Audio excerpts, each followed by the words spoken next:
Mr Chair. I just wanted to make a couple of further points briefly.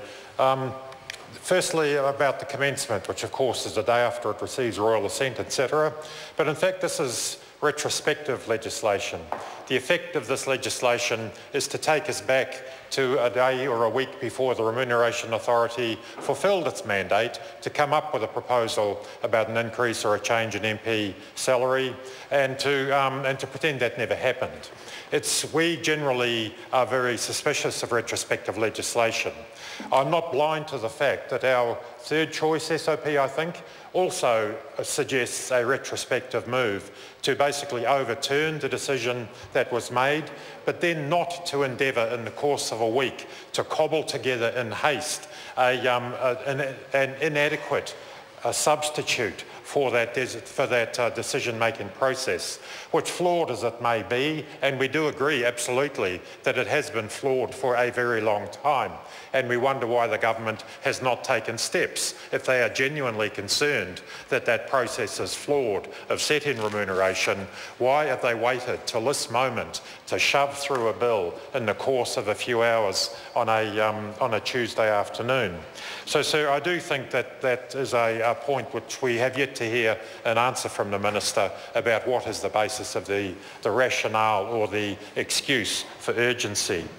The other point I'd like to comment on again is in the bill talks about a 12-month cycle.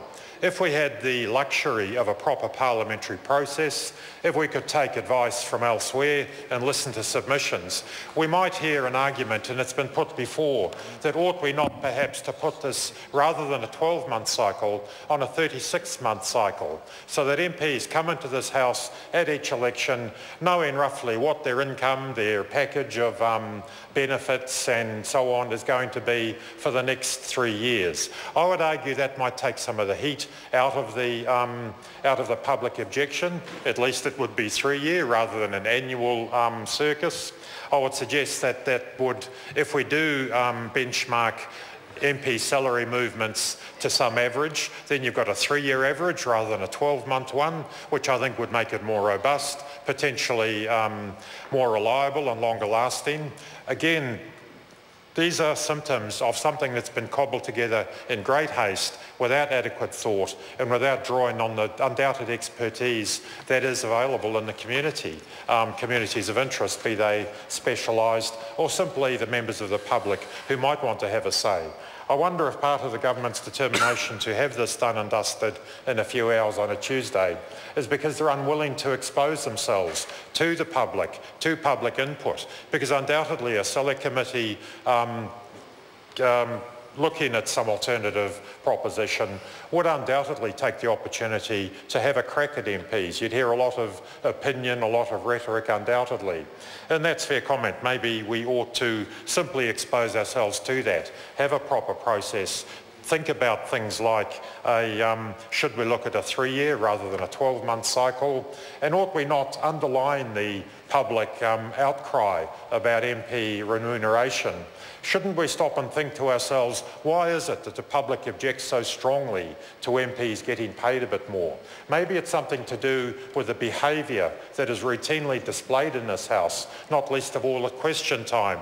The yelling, the shouting, the behaviour that would not be accepted in a third form English class in any college on a given afternoon.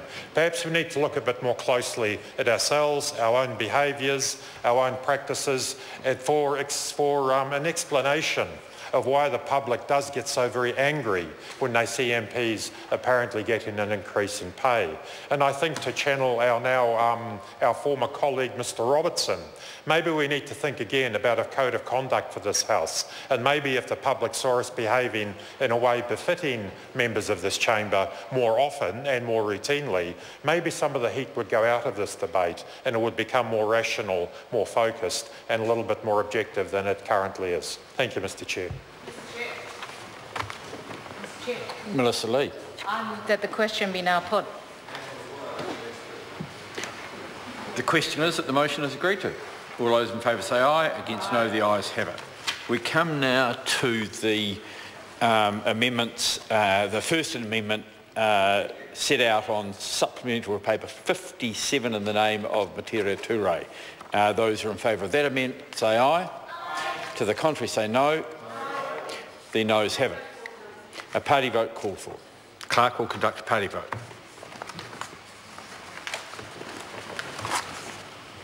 New Zealand National.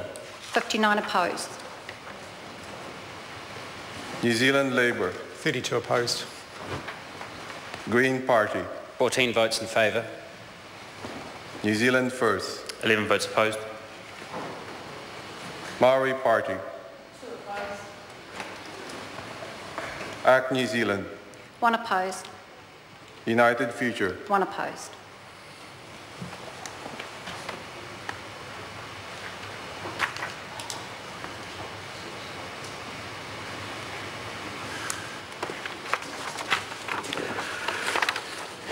The ayes are 14, the noes are 106. The motion is not agreed to. We now come to Materia Ture's amendment set out on supplementary order paper number 58. Those who are in favour of those amendments say aye. Aye. To the contrary say no. No. The noes have it. A party vote called for. The clerk will conduct a party vote.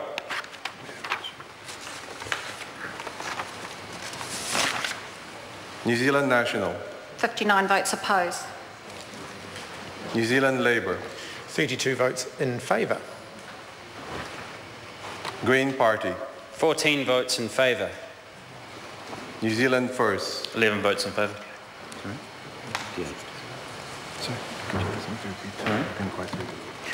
Sorry, could we have that repeated again, please? 11 votes in favour. Maori Party. 2 votes opposed. ACT New Zealand. 1 opposed. United Future. 1 opposed.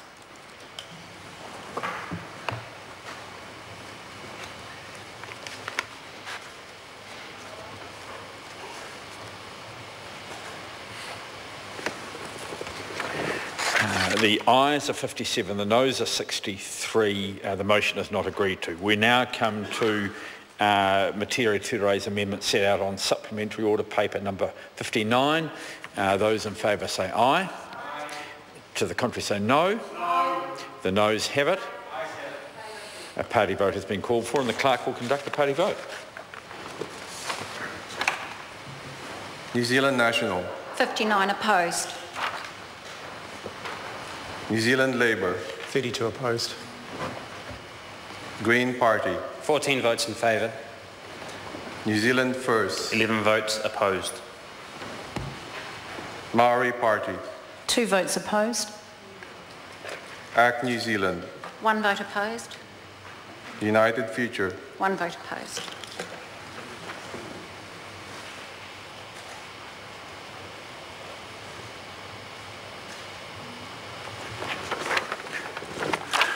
The ayes are 14, the noes are 106. The motion is not agreed to.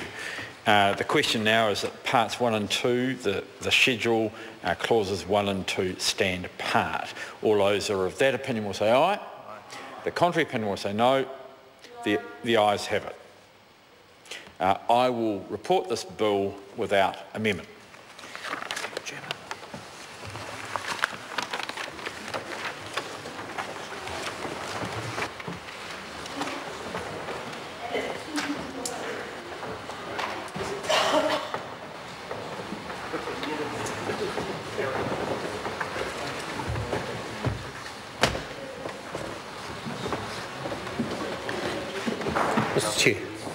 The House is resumed.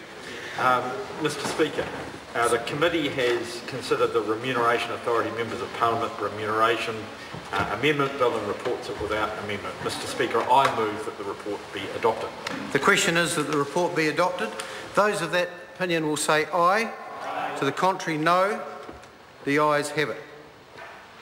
The bill is set down for third reading forthwith.